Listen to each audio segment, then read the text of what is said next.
잠언 25장 11절에 보면 경우에 합당한 말은 아로 새긴 은쟁반의 금사관이라 라는 말씀이 있습니다.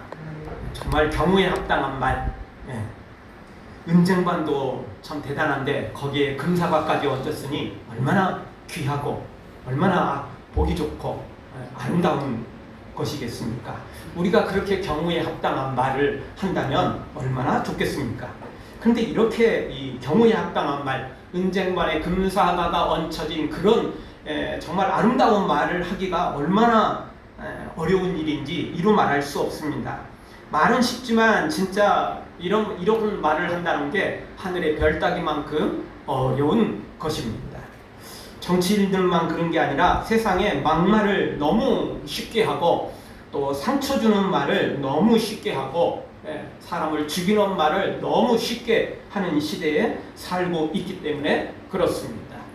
자기 일도 또 자신도 제대로 돌아보지도 못하면서 쓸데없이 다른 사람 일에 참견하고 비난하고 욕하고 자신한테 어떤 영향을 준다면 뭐 말할 수도 있겠지만 아무런 관계도 없는데도 불구하고 괜히 한번 씹어보는 사람들이 얼마나 많은지 그런 시대에 우리가 살아가고 있습니다. 이런 때 우리 다시 한번 정말 경우에 합당한 말로 은쟁반의 금사과 같은 그런 생명을 살리는 말로 은혜의 말로 사랑의 말로 하나님의 사람으로 세워지는 우리가 되어지기를 주의 이름으로 축원합니다. 자, 오늘 성경을 통해서 우리가 이런 정말 경우에 합당한 말 하나님의 사람으로 세워지려면 어떻게 해야 되는지 그 내용을 우리가 잠깐 한번 살펴보기를 원합니다.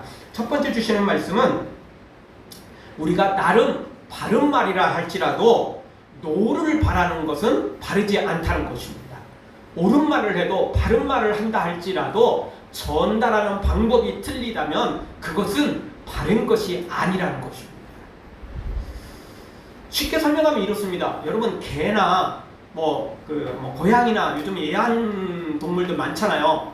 뭐 이런 것들한테 다가가면서 막 화를 내고 얼굴을 막 찡그리고 이러면서 야 내가 너 사랑해 이렇게 말하면 개가 막 꼬리를 막 살랑살랑 흔들면서 저도 사랑해요 이러겠습니까?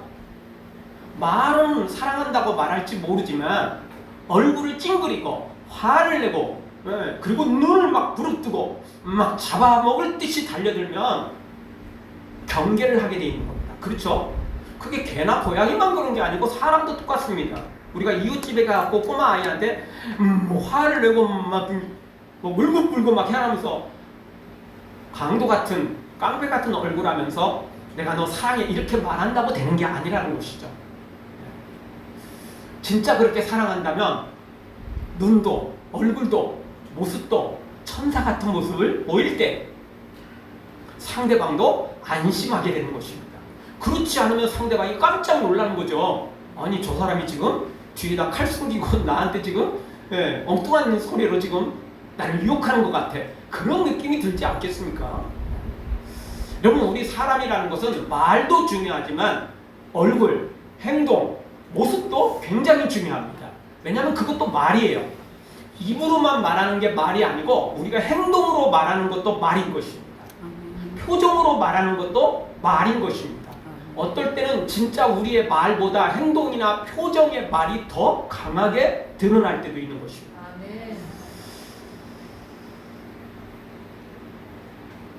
오늘 성경 보면 욥과 세 친구들의 기나긴 논쟁이 드디어 막을 내리게 됩니다. 서로 평행성을 긋고 계속해서 달리니까 절대 만날 수 없었던 거죠. 욥의 세 친구들은 뭐 그동안 하도 말을 많이 해가지고 이제 지치기도 할 것이고 또 더 이상 할 말도 없었습니다. 왜? 있는 거 없는 거 아는 거 모르는 거 다 끌어다가 욥에게 말을 했기 때문에 이제 더 이상 끌어다가 쓸 것도 없어요.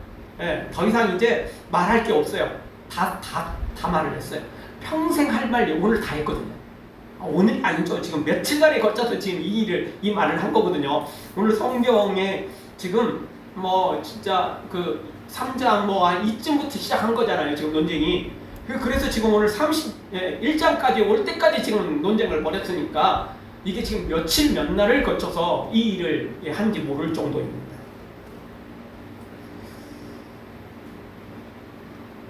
무엇보다 욥의 세 친구들은 욥을 정죄하면서도 증거가 없었어요. 그리고 욥은 자신은 절대 그런 죄를 짓지 않았다라고 끝까지 주장을 했기 때문에 뭐 평행선을 달릴 뿐 더 이상 말이 안 되는 거죠. 이제 욥과 세 친구들은 더 이상 친구라고 말할 수 없을 정도로 깨어진 관계가 되어버렸습니다. 결국 서로에게 더 이상 어떤 할 말도 없이 잠깐의 어색한 침묵이 주어졌을 때 그동안 함께했지만 침묵으로 일관했던 엘리후가 드디어 등장을 합니다. 마침 침묵의 시간이 주어지기도 하였고 욥이나 세 친구들에게 할 말도 있었기 때문에 엘리후가 등장을 하는데 아주 적절한 타이밍에 등장을 합니다. 이제 그 누구도 엘리후의 등장에 토를 달지 않았고 그리고 이 엘리후의 말에 나름 귀를 기울일 수밖에 없었습니다. 왜냐하면 엘리후의 말은 상당한 근거가 있었기 때문에 그렇습니다.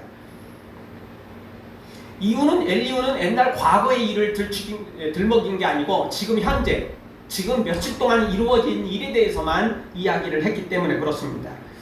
자, 이 엘리후가 일단 새 친구들에게 화를 내는데 새 친구들에게는 아무런 증거도 없으면서 정죄한 것에 대한 화를 냅니다. 말만 앞세웠지 증거가 하나도 없잖냐. 증거도 없이 그렇게 다른 사람을 정죄하고 미워하고 모함하는 건 이거는 심각한 거다. 여기에 대해서 화를 냅니다.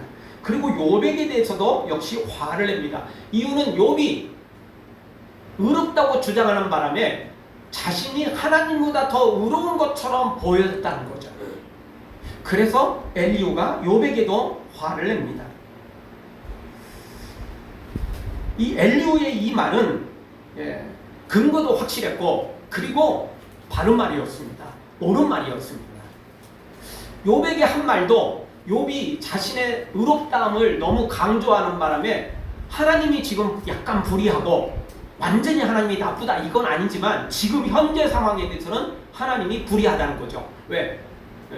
죄를 짓지 않은 자신한테는 심판하고 그리고 자신보다 훨씬 더 지금 죄를 짓고 있는 친구들한테는 아무런 징벌도 않고 그냥 멀쩡하게 살아있으니까 이 부분에 대해서만큼은 하나님께서 지금 잘못하고 있다. 이게 지금 욥의 주장 중에 하나가 되어버렸던 거죠.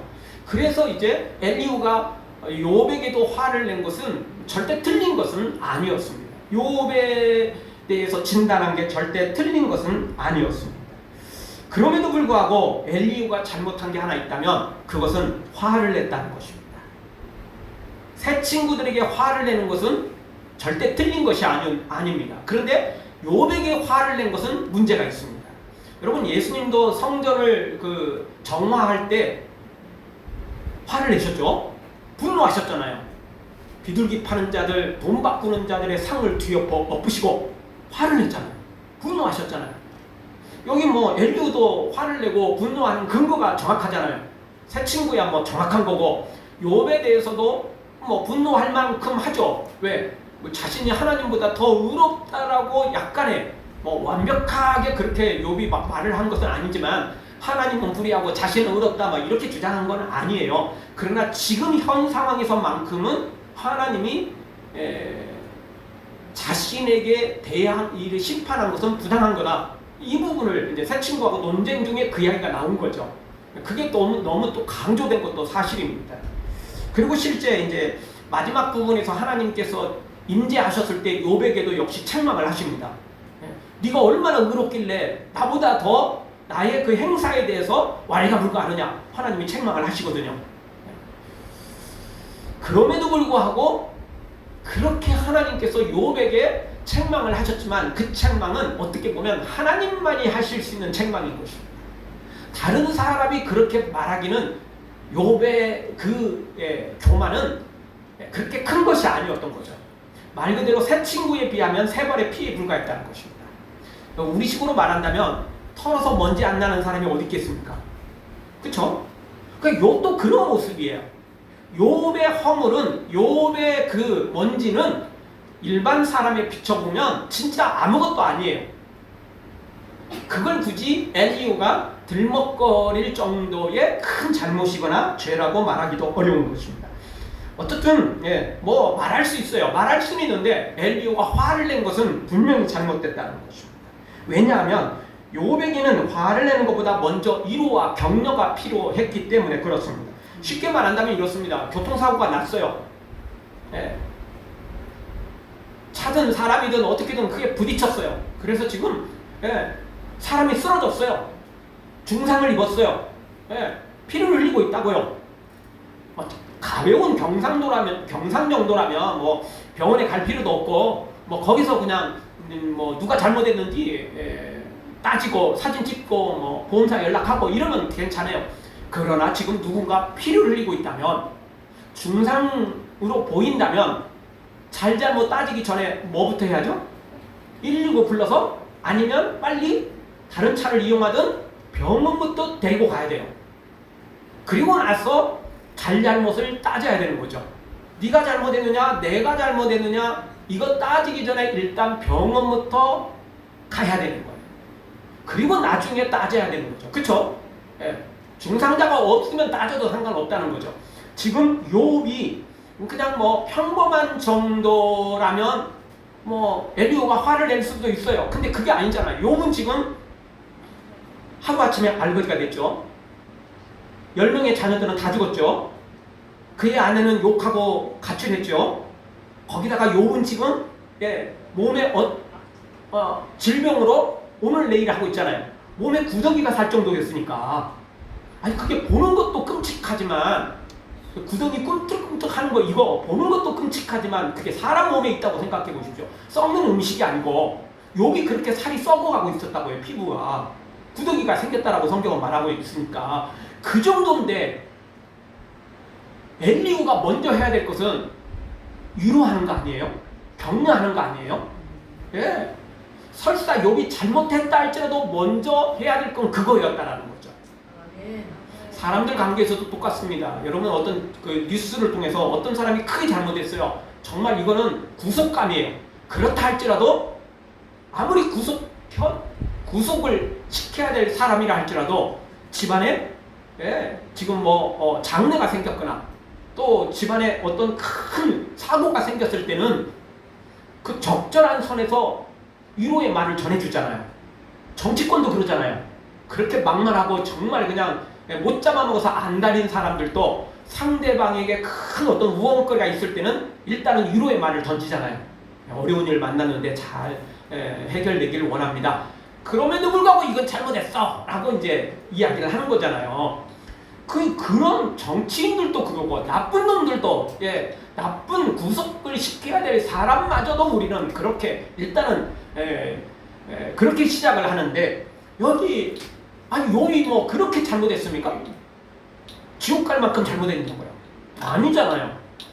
그런데 엘리후는 바른 말은 했지만 위로와 격려는 빼버린 거예요.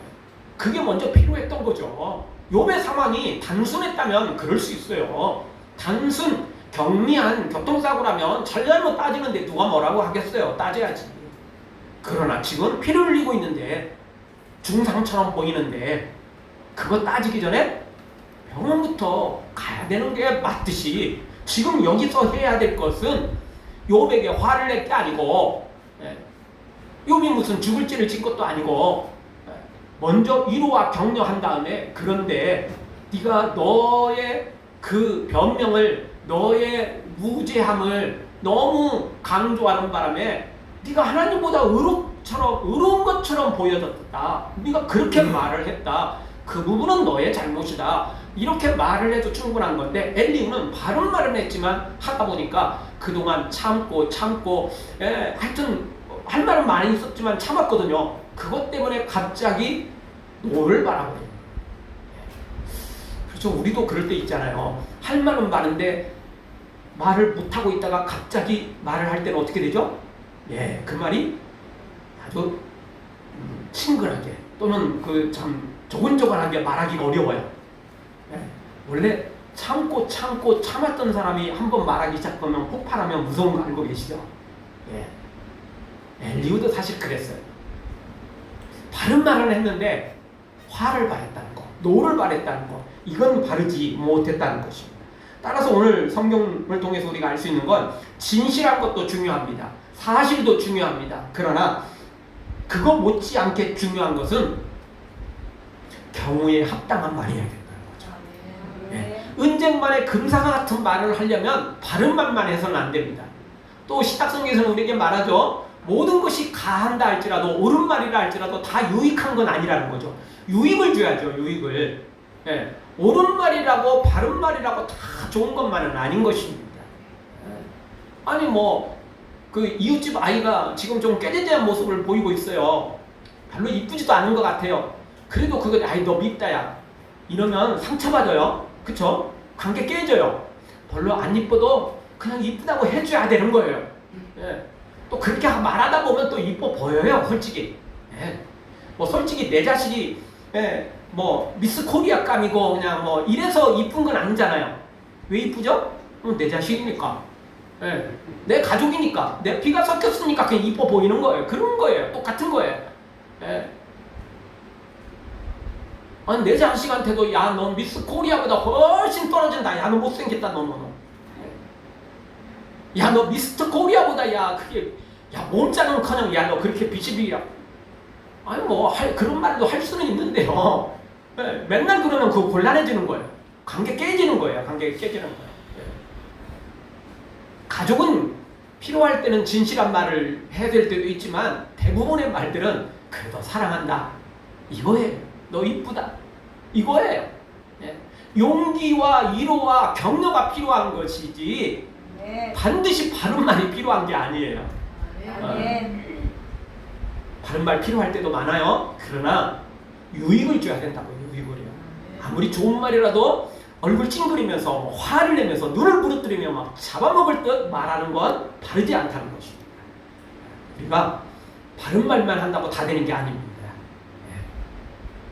입으로만 말할 게 아니고 눈으로도 눈빛으로도 표정으로도 행동으로도 바른 말을 해야 됩니다. 그럴 때 경우에 합당한 말이고 그럴 때 은쟁반의 금사가 같은 말을 할 수 있게 되는 것입니다.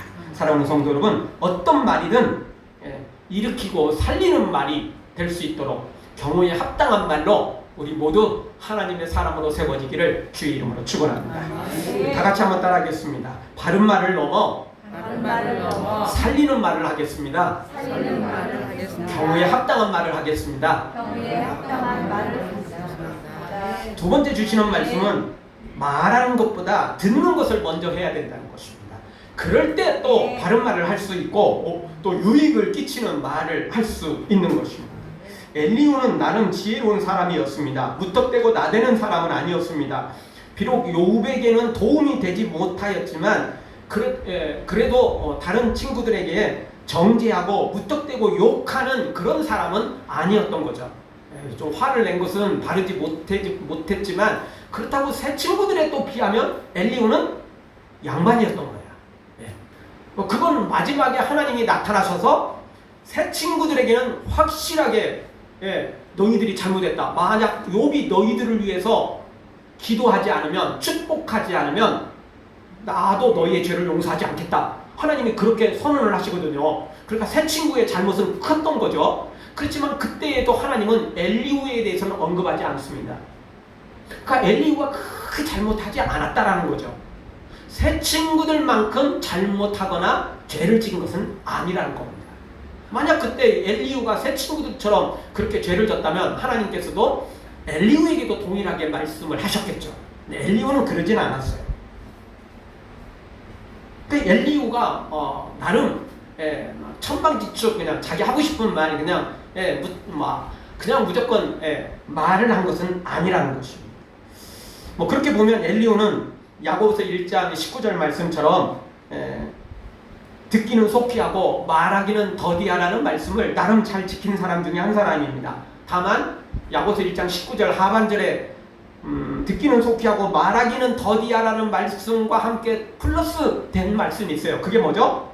성내기도 더디하라는 말씀이에요. 성내기도 더디하라. 근데 이 말씀을 엘리후는 이제 지키지 못했어요. 그러니까 일부분만 지켰고 일부는 제대로 못 지켰던 거죠. 그래도 엘리후의 이 모습은 이 정도 되면 평타 정도는 되는 거예요. 예, 진짜 평범한 것보다는 그래도 조금 더 잘했다라고 말할 수 있을 정도예요. 이 정도면 F 정도는 아니고 뭐 A, B 정도는 맞기는 좀 힘들어도 그래도 C, D 정도는 될 만한 점수라고 볼 수 있을 정도죠. 근데 이 정도만 해도 괜찮은 거예요, 사실. F 학점 맞는 것보다는 낫잖아요.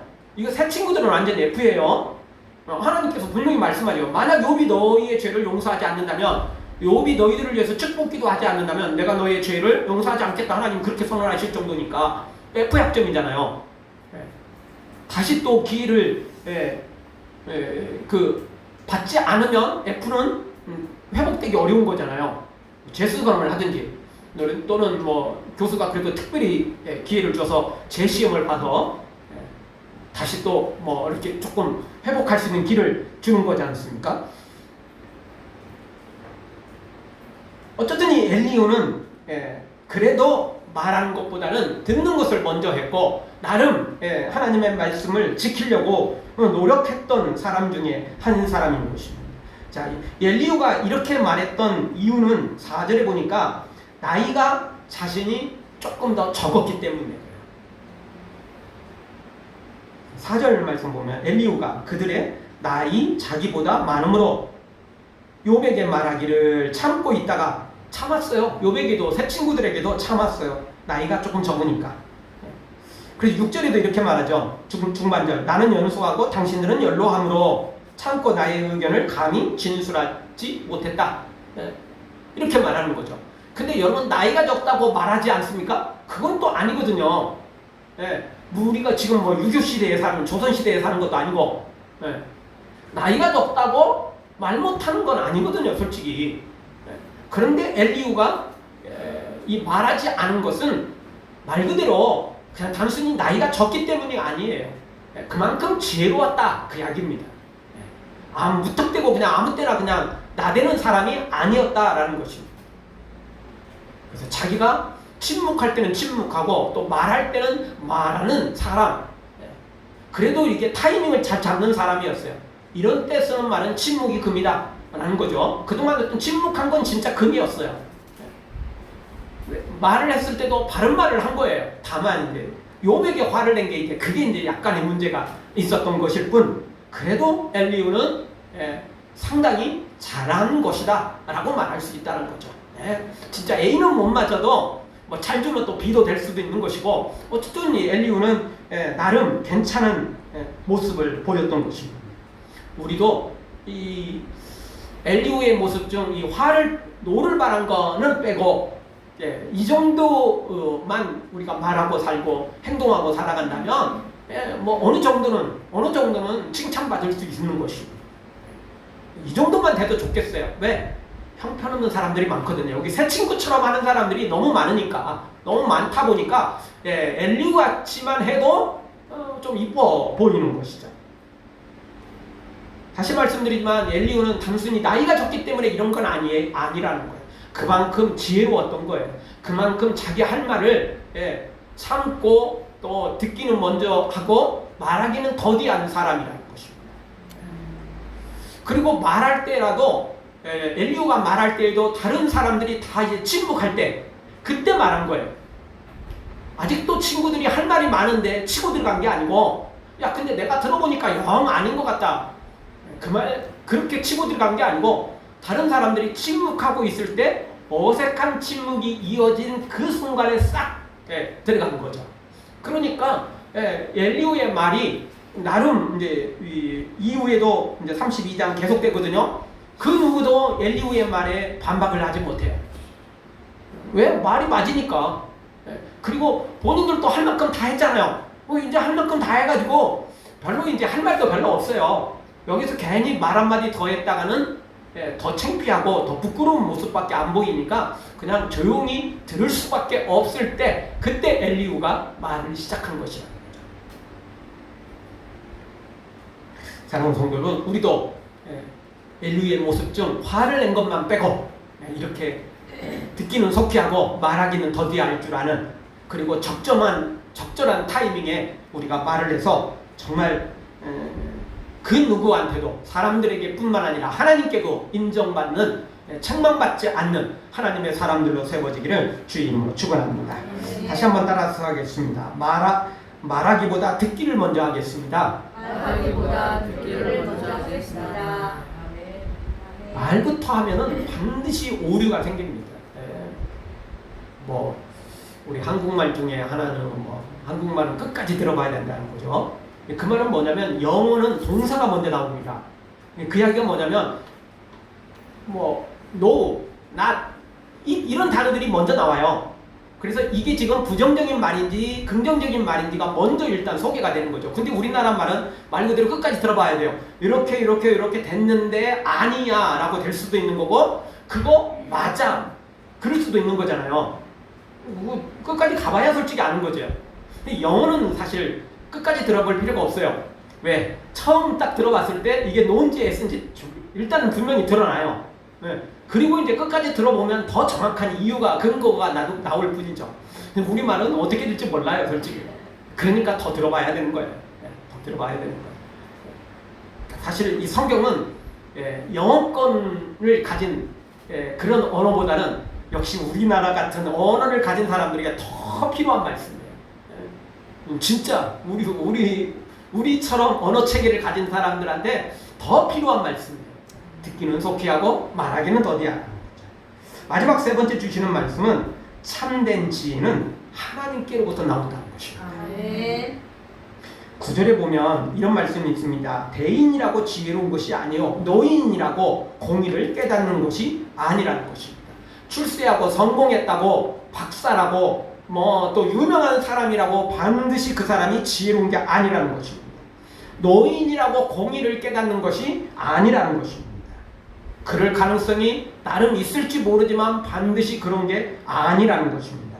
그러면 참된 지혜는 어디에서 나옵니까? 8절을 보죠. 8절 우리 한 목소리로 다 같이 보겠습니다. 사람의 속에는 심령이 있고 전능자의 기운이 사람에게 총명을 주시나니. 아멘. 사람에게 총명을 주시는 분, 사람에게 지혜를 주시는 분이 누구라고요? 전능자, 하나님이시라는 겁니다. 하나님이 주시는 겁니다. 참된 지혜는 하나님에게 나오는 것입니다. 야고보서 말씀 보면 세상으로부터 오는 지혜들, 세상으로부터 오는 물질들, 세상으로부터 오는 쾌락들, 다 이거는 마귀적이고 사탄이고 죄악이 섞여 있다는 것입니다.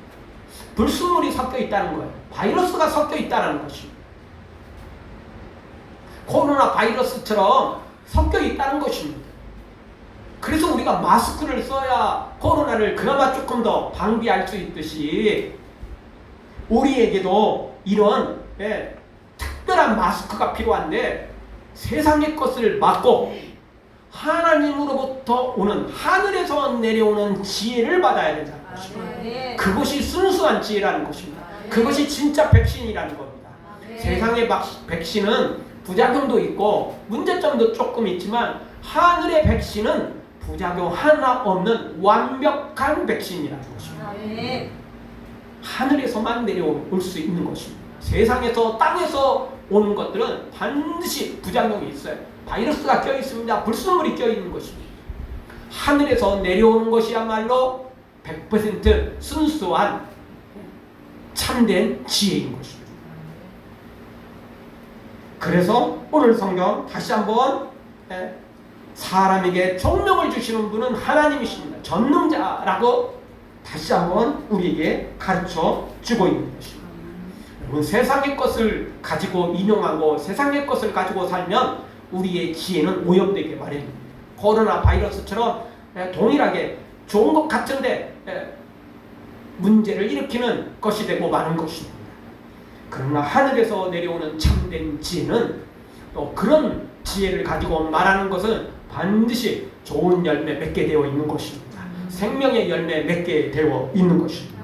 사랑하는 성도 여러분, 오늘 다시 한번 엘리후도 화를 낸 거, 노를 바란 거, 조금 잘못한 거, 요것 우리가 빼고 정말 하나님으로부터 참된 지혜를 받고, 그리고 우리의 입으로 하는 말뿐만 아니라 눈으로, 표정으로, 행동으로 하는 말까지 정말 모두 다 하나님께 인정받을 만큼, 칭찬받을 만큼 우리가 말과 행동으로 그렇게 하나님의 사람으로 세워져 하나님의 영광을 드러내는 사람들을 살리고 도와주고 일으켜주고 세워주는 하나님의 사람들로 세워지기를 주의 이름으로 축원합니다. 아멘. 네. 기도하겠습니다.